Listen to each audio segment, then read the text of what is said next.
Okay, now we're going to move into Chapter 4, which is going to cover your skin and your body membranes.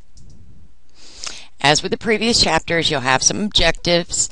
Again, you want to go through these after you've listened to the lecture and read the chapter in the book and make sure that you can answer each one of these clearly. Okay, so let's jump in. We're going to start with our body membranes and then move into skin. So what is a body membrane? Well, it functions to cover surfaces, line cavities, and to protect. There are basically two types of membranes in the body. There's epithelial and connective. Epithelial is actually made up of two layers, epithelial and connective tissue. Now there are three types of those: cutaneous, mucous, and serous. For connective tissue, it's only made up of one tissue layer, and that's connective, and the type is synovial. We're going to talk about each one of these individually. Alright, so we're going to start with the epithelial membranes. Alright, well, first of all, there's two layers. It's epithelial tissue and connective tissue, which is defined as a simple organ.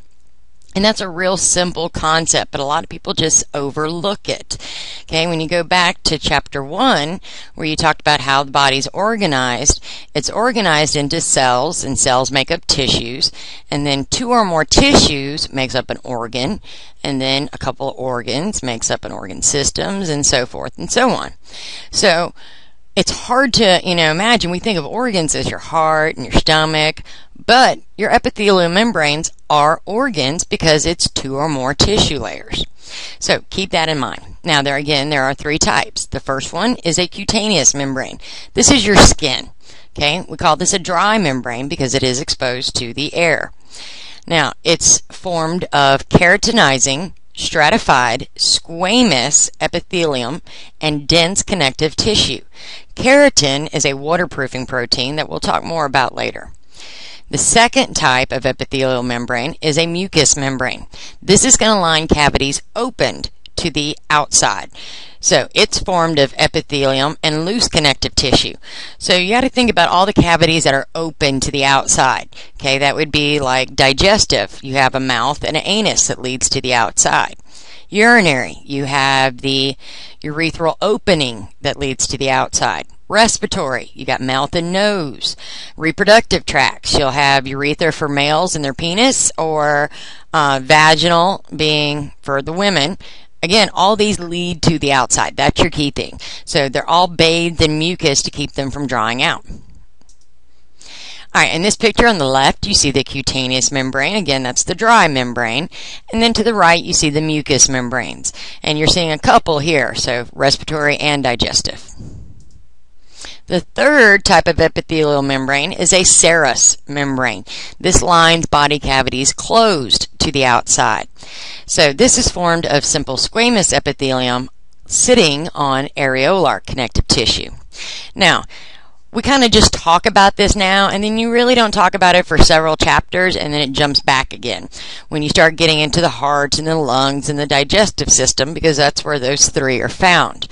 Now, one of the characteristics of a serous membrane is that they have two layers, a visceral and a parietal layer. And then in between those layers, there's a space filled with fluid, serous fluid. Alright, so visceral means organ. So the visceral layer is going to be the layer that hugs the organ. The parietal will be the outer layer. And I'll show you a picture on the next slide that'll help you solidify it. Now, the purpose of it is so that organs can slide across each other and cavity walls without friction, which then would cause all kind of problems. And you have three in your body: the peritoneum, which is around the abdominal contents, the pleura around the lungs and the thoracic cavity, and the pericardium around the heart. Alright, in this picture you can see on the left there's the peritoneum, and then to the right is the pleura and pericardium. Again, remember that they will have both visceral and parietal layers. So let's look at the one to the right. You can see, we're looking at the pericardium, the one around the heart. You'll see the inner layer is the visceral pericardium because it hugs the heart. Then the outer layer is the parietal pericardium. And then again, in between the two layers will be serous fluid. Alright, now let's move on to the second type of membrane, which is a connective tissue membrane. Now, it's only made up of connective tissue, so it is not an organ. Remember, the other was an organ because it had two tissue types. Alright, we only have one example here, and it's a synovial. This lines fibrous capsule surrounding your joints. And it's composed of soft areolar connective tissue, again, no epithelium. And it secretes a lubricant. Here, this is found, again, in all your major joints, like your shoulders, your knees, your hips, and you can also see the tendon over the bone. Alright, so now let's move into the integumentary system. Alright, some of the functions here. This is going to be your skin. So it insulates, it cushions organs, it protects both mechanically and chemically. Mechanically, it acts as a physical barrier protecting the stuff on the inside of your body. And then chemically, you'll talk about secretions of the skin, which have antibacterial properties protecting, because let's be real, we touch all kind of nasty stuff. And not every bit of the bacteria ends up in our bodies because of these chemical secretions. It also deals with thermal, helps regulate your body temperature, and UV. That's a big thing we'll talk about with how your skin helps protect against UV rays. Now, it also aids in body temperature, excretes urea and uric acid through sweat, which are metabolic wastes. It helps make vitamin D, which is required for calcium absorption in your bones. And it also houses sensory receptors. Alright, here you can see a little chunk out of skin, and there's a lot of things going on here. It's a very busy organ system, I should say. So you can see there's hair, and there's glands, and blood vessels, and receptors, and we're going to be hitting all of these as we go through. Alright, so the skin, again, remember, is a cutaneous membrane because it is dry, exposed to the air, and it's made of epithelial and connective layers. So remember, it's still an organ. Now, it makes up 7% of your body weight and ranges from 1.5 to 4 millimeters thick. All right, a couple things about that. Obviously, skin is thicker in certain areas, like on the palms of our hands, the soles of our feet, sometimes around your knees and elbows. It depends. So that's where you're going to get differences in thickness. Now, on a bigger scale, we can also do things that add thickness to our skin, like smoking and tanning. Both of these will add thickness to your skin, which is not necessarily a good thing. Alright, so there's basically two layers of your skin. There's the epidermis, which is the outer layer, and it's made of stratified squamous epithelial. Okay, you learned in previous chapters, remember stratified means multiple layers, squamous means flat cells. Now, it is avascular, which means it has no blood supply. So without blood supply, you also don't have nutrients, oxygen, all the good things that blood brings us. So, epithelial tissue has to sit on connective tissue because connective tissue is vascularized, has a great blood supply. So now the nutrients will simply diffuse up into the epithelial tissue. So the epidermis, although it is avascular, it still does get all the nutrients it needs from the underlying connective tissue. So epidermis is one layer. The dermis sits underneath the epidermis, and that's the second layer. It's very bulky and tough, and it's made of fibrous connective tissue. And again, it is vascularized. That's where the epidermis is going to get its nutrients.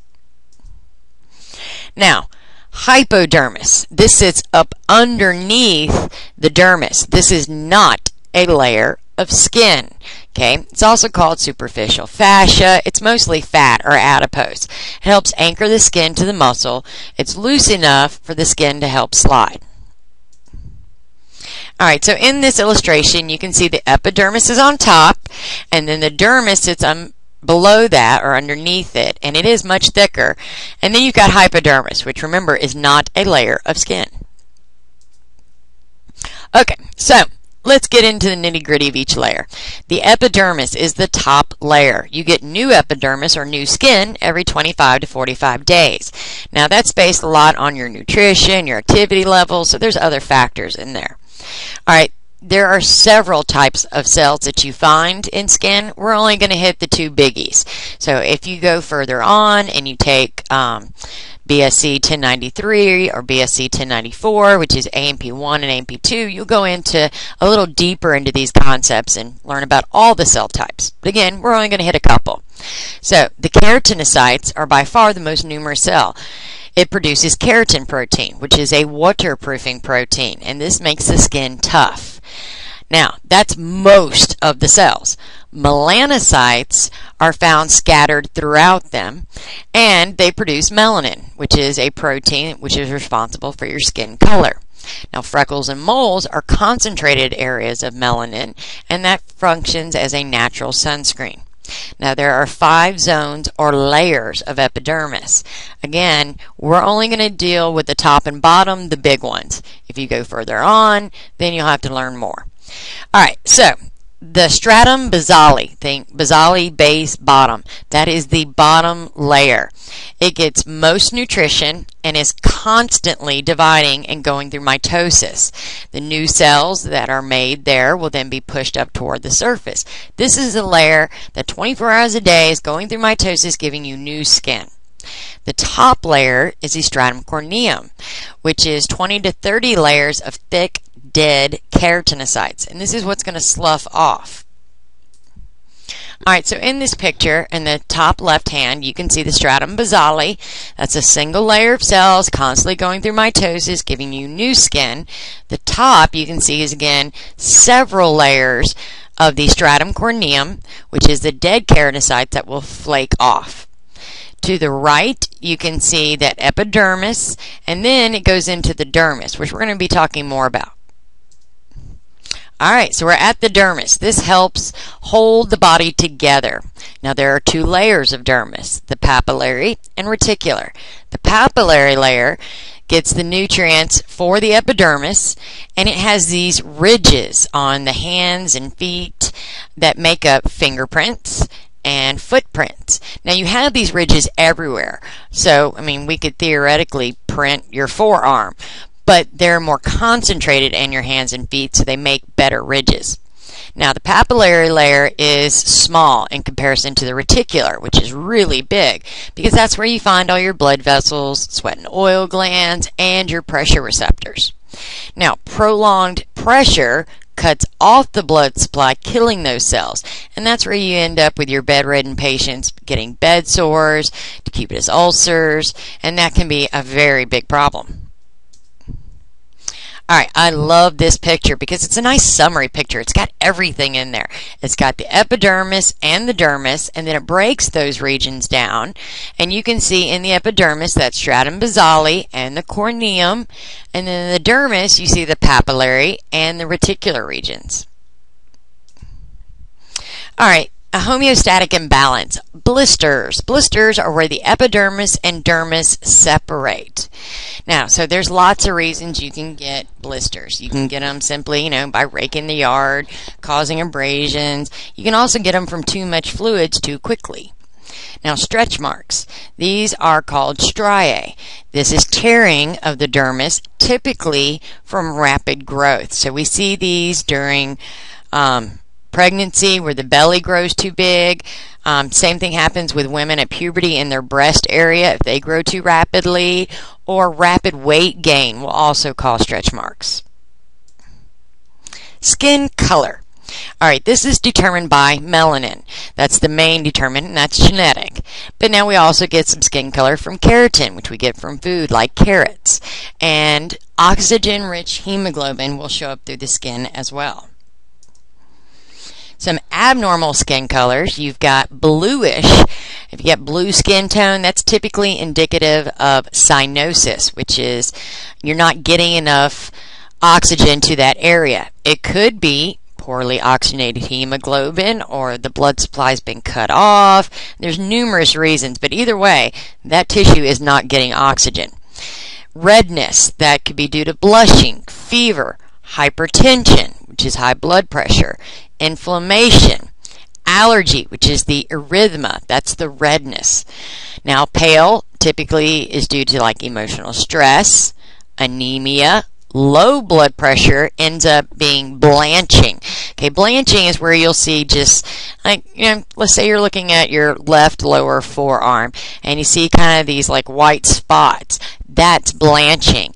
And what happens is it's due to low blood pressure. So there's not enough pressure to give your entire forearm blood. So it just kind of spreads out sporadically. And those areas that aren't getting good blood supply are going to show up as white. Now, yellow. Yellow is indicative of jaundice, which is a liver disorder. The yellow bile pigments accumulate in the tissues. A bruise is a hematoma. Typically, it's black and blue, and it's where the blood has escaped the blood vessel. All right, for your skin appendages, we have cutaneous glands. These are exocrine glands, which means they release the product outside the body through ducts. There are two types, sebaceous, which secretes oil, and sudoriferous, which secretes sweat. Alright, so sebaceous secretes oil. They're found all over the body except for the palms of your hands and the soles of your feet. The ducts typically empty into a hair follicle and they produce sebum, which is oil. It's a lubricant, and it also helps kill bacteria. Sudoriferous are sweat glands, and we have approximately 2.5 million per person, and there are two types, eccrine and apocrine. Eccrine sweat glands are found all over the body, and these are the ones responsible for thermoregulation. They produce sweat, and sweat is made of salts, vitamin C, your metabolic waste. So when you get hot, these kick on and produce sweat to cool you down. Apocrine glands are found only in the axillary and the genital regions, and they don't turn on until puberty. They produce a milky sweat full of fatty acids and proteins. Now, these are the ones that typically smell really bad because what happens is the bacteria go and feed off that milky sweat, and then they give off an odor themselves. So you can remember that you smell like an ape with apocrine glands. Now, what are some imbalances with oil glands or your sebaceous glands? You've got whiteheads. That's a pore that's clogged with sebum or oil. Blackheads is oxidized sebum, so it's been dried out or exposed to the air. Acne, and there are so many types of acne, but essentially they're inflammations of the oil glands.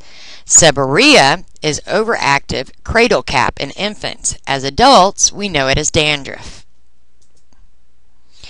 Alright, some other skin appendages. We've got hair, which is tough keratin that grows in a circular form. You've got the root and the follicle, the shaft, which is exposed to air, and those are dead cells. Your hair's dead pretty much when you see it. The pigment is made by melanocytes. Now, gray hair is actually due to a lack of melanin. So, for those of you that dye your hair dye clings on to melanin.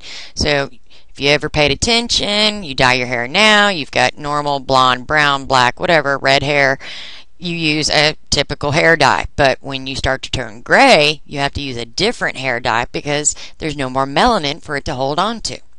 So, just an interesting fact. Alright, the hair follicle is below the surface, and you have the erector pili, which is a smooth muscle that holds a follicle to the dermis, and it can pull the hair upright, in which we know as goosebumps. Nails. Nails are another appendages. That's tough keratin. You have the free edge, that's the visible portion. The root is embedded. And then the nail bed, which is the stratum basale.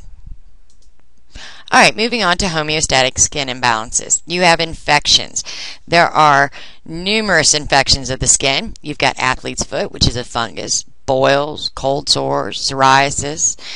Burns. Burns are a major problem. We have first degree, second degree, and third degree burns. One of our major concerns is infection and dehydration. A first degree burn is only the epidermis is damaged. You get redness, swelling, pain. And second degree, the epidermis and upper dermis are damaged, so you end up with blisters. Third degree, everything is charred. The entire thickness, all of the epidermis, all of the dermis. And it ends up being gray to white, cherry red, or even blackened. Now, there's typically no pain initially because you have burnt all the nerve endings. However, pain will return shortly. And this almost always requires some type of a skin graft. Now, what do we consider critical with burns? Well, a first-degree burn is pretty much almost never critical. But second-degree burns can become critical if 25% of your body has them. Third degree only needs 10%, or a third-degree burn on the face, hands, or feet. Now, the rules of nines. This estimates the extent of a burn. It's used to calculate fluid loss, and it's very important. You have 11 body planes. Each accounts for 9%, and then the additional region is the genitals for 1%. All right, here you can see the illustration of the rules of nines, how the body is broken down. Again, this is very important for your EMTs, your paramedics, who are going to be giving this information to the ER staff. Now, children also have a modified version of this, so it's not quite the same, but you'll learn more about that later. Skin cancer. Skin cancer affects 1 in 5 Americans. Now, the factors, well, UV radiation, infections, chemicals, physical traumas. There's lots of reasons. All right, the 3 major types of skin cancer. The first is basal cell carcinoma, which is the least malignant and the most common. All right, malignant means cancerous. So it is a cancer, but it's probably, if you're going to have one, this is the better one to have. Here, the stratum basale cells do not produce keratin. It can grow up or down, and you end up with a little papule, or a little bump. The second type is squamous cell carcinoma. This arises from the stratum spinosum layer, which is right above the stratum basale. It appears on the scalp, the hands, the lower lip. Again, any of these can be found anywhere there's sun exposure. This one grows very rapidly and it metastasizes, which means that it spreads throughout the body. Malignant melanoma, which is the worst and the scariest. This arises from accumulated DNA damage where there is pigment. So we see these in moles and freckles. And this metastasizes very rapidly and has a low cure rate. Now, one of the ways that you can identify or detect skin cancers is the ABCDE rule. So you're examining these moles and freckles.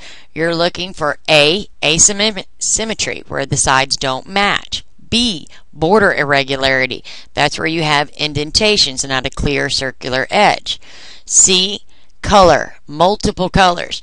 You know, everybody assumes a black mole is bad, but as long as it's only black, then it's not necessarily bad. It's where it's black, brown, different shades, then it's a problem. Diameter. It should be the diameter of a pencil eraser, no larger. And elevation. How elevated above the skin is it? I like this chart. It enables you to see on the left-hand side what a normal mole would look like versus melanoma. All right, just a couple little questions at the end. The protein in our skin cells that is responsible for waterproofing and toughening our skin is A, melanin, B, keratin, C, keratin, and D, hemoglobin. Ooh, so which do you think it is? It's C, keratin with a K. All right, next one. This body membrane does not have an epithelial layer. So you've got A, serous, B, cutaneous, C, synovial, D, mucus. And the answer is C, synovial. All right, now let's move on to the next.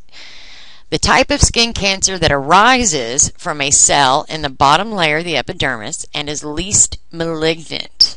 So you've got A, squamous cell carcinoma, B, basal cell carcinoma, C, malignant melanoma, or D, corneum cell carcinoma. And the answer would be B, basal cell carcinoma. Next question. This layer of the skin is continually undergoing mitosis, producing new skin cells.